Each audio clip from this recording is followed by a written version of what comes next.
En medio de la tensión con los hutíes de Yemen, Israel anunció que sus defensas aéreas interceptaron un misil lanzado por el grupo apoyado por Irán.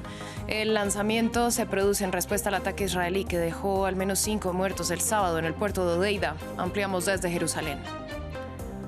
Los estudiantes bangladesíes anunciaron que mantendrán las protestas pese a que el Tribunal Supremo modificó el sistema de cuotas de empleo en el Estado. Los manifestantes aseguraron que no pararán hasta que el gobierno escuche todas sus demandas. Más de 100 personas han perdido la vida en medio de las movilizaciones. El candidato republicano y expresidente Donald Trump reapareció en el primer mitin de su campaña desde el intento de homicidio que sufrió en Pensilvania. El líder conservador estuvo en el evento acompañado de su compañero de fórmula, J.D. Vance. Al tiempo, el New York Times indicó que el ex jefe de Estado había pedido mayor seguridad, pero se le negó. Buen día para todos, bienvenidos a esta emisión de Noticias en France 24, soy Valentina Torres Sánchez. Damos inicio con un nuevo episodio de tensión entre los rebeldes hutíes de Yemen e Israel. El ejército israelí informó que interceptó un misil lanzado por el grupo que iba dirigido a la ciudad de Eilat. El ataque fue reivindicado por los rebeldes como una respuesta al bombardeo del sábado, que dejó al menos 5 fallecidos en el puerto de Hodeida. Federico Cuellar Verena, corresponsal de France 24, nos amplió desde Jerusalén. Los hutíes de Yemen han vuelto a reivindicar un ataque contra Israel mientras las llamas siguen ardiendo en el puerto de Hodeida tras el bombardeo israelí del sábado. El ejército de Israel dijo haber interceptado un misil balístico lanzado desde Yemen mediante el Arrow 3, un sistema de defensa contra proyectiles de largo alcance. Pese a ello, ante la posible caída de restos del misil interceptado, sonaron las sirenas en Eilat, la ciudad situada a las orillas del Mar Rojo y que está más al sur de Israel. Del lado de los hutíes, el portavoz militar aseguró que fueron lanzados con éxito varios misiles balísticos hacia Eilat, aunque no ha habido reportes de otros impactos en la zona. El grupo yemení, alineado con Irán, hoy también reivindicó otro ataque con drones y misiles contra un barco con bandera de Liberia en el Mar Rojo y prometió continuar estas acciones contra lo que denominan agresiones de Estados Unidos, Reino Unido e Israel. Es una campaña que desde octubre han emprendido en respuesta a la invasión israelí en Gaza y que el viernes elevaron con el ataque con dron contra Tel Aviv que mató a un hombre.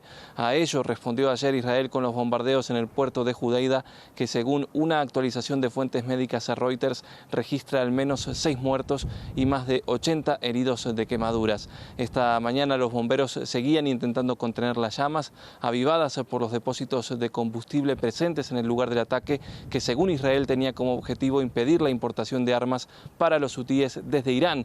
De hecho, un empleado del puerto le dijo a la agencia AFP que puede llevar varios días a apagar el fuego por completo.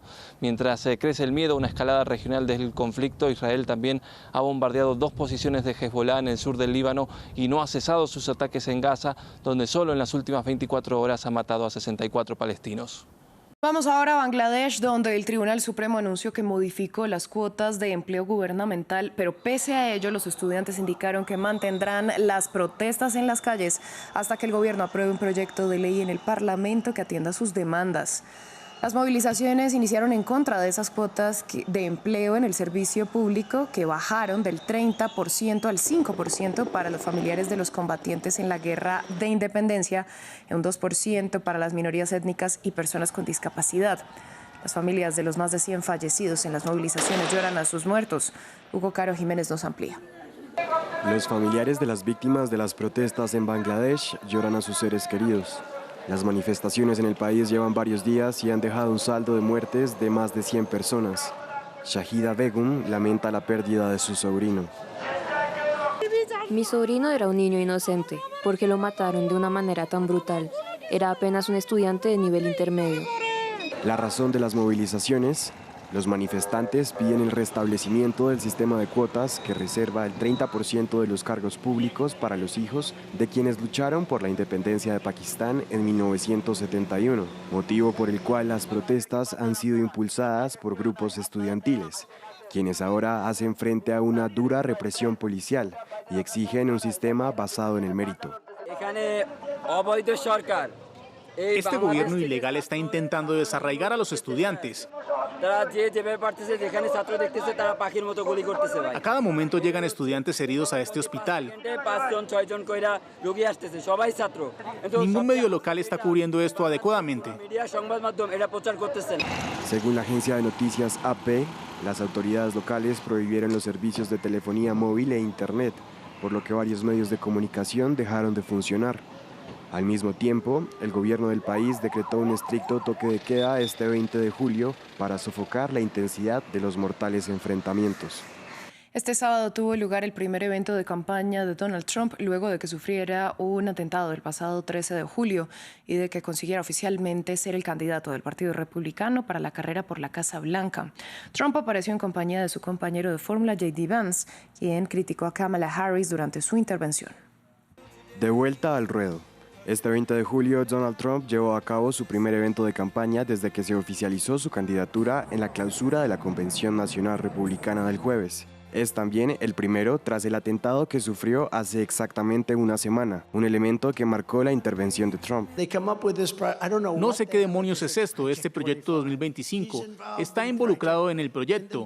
Luego leen algunas cosas y son realmente extremas. Pero no sé nada al respecto. No quiero saber nada al respecto. Pero lo que hacen es desinformar y siguen diciendo que es una amenaza para la democracia. Yo digo, ¿qué demonios le hice a la democracia? La semana pasada recibí una bala por la democracia. ¿Qué idea contra la democracia? Una locura. En Michigan, donde tuvo lugar el evento y un estado clave para las presidenciales, el magnate estuvo acompañado de su fórmula vicepresidencial, J.D. Vance. Allí, el joven político arremetió en contra de Kamala Harris, actual vicepresidenta del país norteamericano, adoptando la retórica de Trump caracterizada por la constante crítica a sus adversarios. Pero hay malas noticias. De hecho, a la vicepresidenta Kamala Harris no le gusto. Kamala Harris dijo algo así como que no tengo lealtad hacia este país. Bueno, no sé, Kamala. Serví en el Cuerpo de Marines de los Estados Unidos y creé una empresa. ¿Qué diablos has hecho aparte de cobrar un cheque? En el evento, Trump aprovechó el espacio para burlarse de su partido rival, asegurando que querían expulsar a Biden de la fórmula demócrata luego de que él ganara la contienda por la nominación republicana. Todo esto en un momento de incertidumbre en torno al futuro de la candidatura de Joe Biden. Vamos a terminar con deportes porque hoy finaliza el Tour de Francia. La última etapa es una contrarreloj que se desarrolla de Mónaco a Niza. Justamente allí se encuentra Natalia Ruiz Giraldo, enviada especial de France 24. Natalia, ¿qué se espera de esta jornada que ya comenzó y quiénes partieron como favoritos? Así es, pues una etapa de 33,7 kilómetros que, como usted bien lo decía, salió ya de Mónaco. Es una contrarreloj individual, así que ya cada uno de los corredores y en el orden inverso de la clasificación general, así se van lanzando uno tras otro. Es una contrarreloj interesante porque hay unos pedazos por donde habrá que pasar por un poco de montaña, empezando por el Col de la Turbie, esa es quizás la dificultad del día, y luego el muy empinado Col d'Ez, que no es muy alto, pero siempre es una subida y en estas contrarreloj eso demanda un poco más. Ahora, lo cierto es que para los favoritos del día de hoy podemos decir que puede ser el belga Remco Evenepoel, que ya se llevó la primera contrarreloj de este Tour de Francia, pero no podemos descartar a Tadej Pogačar. Recordemos que el esloveno ha sido increíble a lo largo de todo este Tour de Francia, incluso en estas últimas etapas, 2 etapas de montaña, el día viernes y el día sábado, él fue a buscar la victoria y lo logró él, que ya está prácticamente asegurado de ser el campeón de esta edición del Tour de Francia, y justamente un Tour de Francia con un final inédito aquí en Niza. Por cuenta de los Juegos Olímpicos no tendremos ese famoso sprint sobre los Campos Elíseos, sino que será terminando aquí, pasarán por el viejo puerto antes ya de terminar sobre la Plaza Massena. Pues Natalia, a usted le agradecemos esta ampliación, sin duda estamos muy pendientes de lo que ocurre en esta jornada. Nosotros así llegamos al final de esta emisión de noticias. A ustedes les agradecemos su sintonía y les recordamos que pueden ampliar todo nuestro contenido en la web france24.com y también seguirnos en nuestras redes sociales. Quédense con nosotros que volvemos en unos momentos con más información.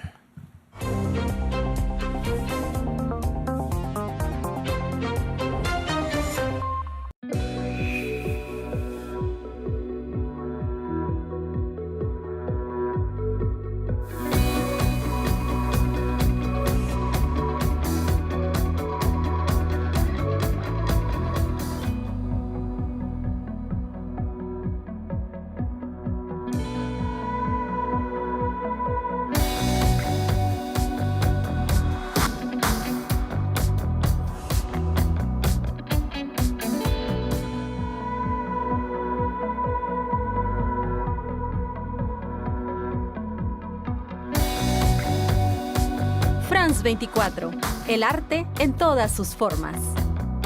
Liberté, égalité, actualité.